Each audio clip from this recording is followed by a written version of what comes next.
Halo teman-teman semuanya, perkenalkan nama aku Far Rizky Fauziah dari Teknologi Pangan A tahun 2018 Universitas Diponegoro. Nah, jadi kemarin kan aku sudah sempat menjelaskan mengenai praktikum aku, yaitu praktikum sensoris dan juga praktikum susu. Nah, sekarang aku balik lagi nih untuk menjelaskan mengenai praktikum daging yang akan aku lakukan, di mana aku akan membuat empal gepuk. Nah, penasaran kan? Jadi tonton terus ya. Nah, yang pertama aku jelasin daging itu sendiri. Seperti yang kita semua tahu, daging itu kan merupakan salah satu hasil ternak yang dapat kita manfaatkan. Nah, daging itu sendiri juga sangat mudah busuk apabila kita melakukan penyimpanan kurang baik. Nah, kenapa sih daging itu mudah busuk? Jadi ternyata daging ini memiliki nilai gizi yang sangat tinggi dan juga mengandung kadar air yang cukup tinggi, sehingga dengan adanya dua faktor ini daging itu sangat mudah ditumbuhi mikroba, karena mikroba itu senang untuk tumbuh di dalam daging. Nah, upaya untuk memperpanjang masa simpan daging ini bisa kita lakukan dengan cara pengawetan maupun pengolahan. Salah satunya yaitu kita buat empal gepuk. Nah, jadi kalian udah tahu belum sih empal gepuk itu apa? Jadi empal gepuk itu merupakan makanan yang dapat kita olah dari daging sapi dan memiliki cita rasa yang manis dan juga gurih. Nah, kata gepuk sendiri itu diambil dari proses pembuatannya, di mana proses pembuatan nanti kita akan menggepuk-gepuk daging itu atau memukul-mukul daging untuk mendapatkan daging yang empuk. Nah, makanan ini juga kenapa aku pilih empal gepuk sebagai bahan praktikum kali ini, karena empal gepuk ini sangat-sangat mudah dan bisa sekali untuk dipraktekkan oleh teman-teman semua yang di rumah. Nah, jadi setelah ini aku bakalan jelasin proses pembuatannya. Jadi tonton terus ya.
tadi kan udah aku jelaskan bagaimana tahap-tahap atau proses dalam pembuatan empal gepuk itu sendiri. Sekarang masuk ke pembahasan ya. Jadi tadi kan kita menggunakan bahan-bahan seperti bawang putih, garam, gula jawa, dan juga ketumbar. Dimana ini merupakan bumbu dan rempah yang berfungsi untuk memperkuat flavor dalam pembuatan produk pangan empal gepuk itu sendiri.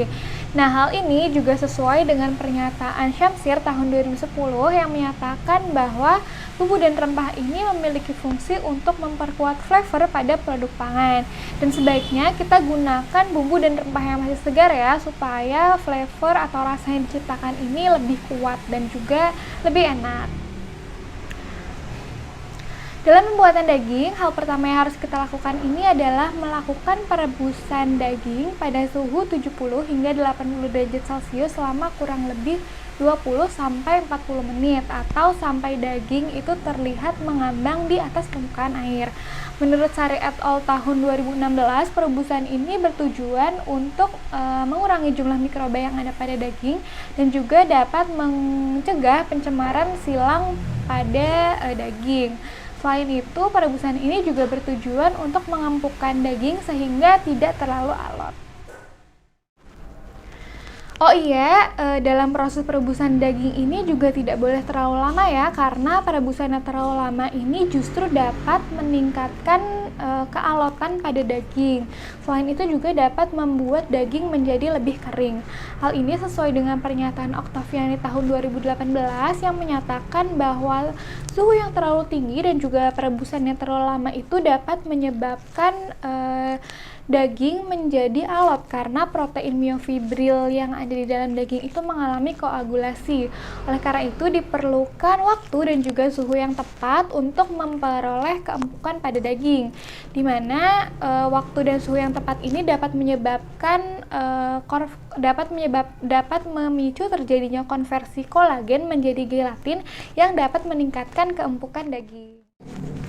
Proses selanjutnya, setelah perebusan daging ini kita lakukan pengirisan tipis-tipis pada daging searah dengan serat dan kemudian dilanjutkan dengan penggepukan atau memukul-mukul daging untuk melunakkan daging itu sendiri. Menurut Fikrianto et al. Tahun 2014, penggepukan daging ini bertujuan untuk mematahkan serat-serat pada daging sehingga dapat menjadikan daging lebih lunak, mempercepat penyerapan bumbu dan juga mengempukkan daging. Nah, setelah selesai melakukan penggempukan pada daging, kita lanjutkan dengan proses marinasi selama kurang lebih 5-15 menit dengan menggunakan bumbu seperti bawang putih, garam, ketumbar, dan juga gula jawa yang sudah kita haluskan sebelumnya. Sebagai informasi saja, marinasi ini merupakan salah satu teknik pengolahan yang dilakukan dengan merendam daging dalam larutan marinade sebelum melakukan pengolahan lebih lanjut. Menurut Nurwantoro et al. Tahun 2012, marinasi ini dapat meningkatkan rendemen daging, memperbaiki flavor, meningkatkan kesan juiciness, kemudian meningkatkan daya ikat air, menurunkan susut masak, dan juga dapat memperpanjang masa simpan daging. Nah, selain menggunakan bumbu dan rempah, ternyata ada juga loh proses marinasi berbasis minyak, asam, ataupun kombinasi dari keduanya. Di mana marinasi asam biasanya menggunakan bahan lain seperti nanas, air lemon, air cuka yang bertujuan untuk mengempukkan daging. Sedangkan untuk marinasi berbasis minyak berfungsi untuk mempertahankan air dalam daging sehingga dapat mempertahankan kesan juiciness. Hal ini didukung oleh pernyataan Fitriani et al. Tahun 2017 yang menyatakan bahwa marinasi dengan garam dan gula itu dapat memperbaiki kemampuan daging dalam mengikat air, mengurangi cooking loss selama pemasakan, dan juga mempertahankan kesan juicy pada daging setelah pemasakan. Nah, jadi apa sih tujuan dari marinasi itu sendiri? Jadi proses marinasi ini bertujuan untuk melakukan penetrasi bumbu yang lebih dalam lagi ke dalam daging sehingga didapatkan flavor yang lebih enak. Menurut Putri tahun 2017, waktu untuk marinasi daging ini bervariasi ya, bisa mulai dari 5 menit, 15 menit hingga 2 jam tergantung dari jenis marinasi dan juga bahan yang digunakan.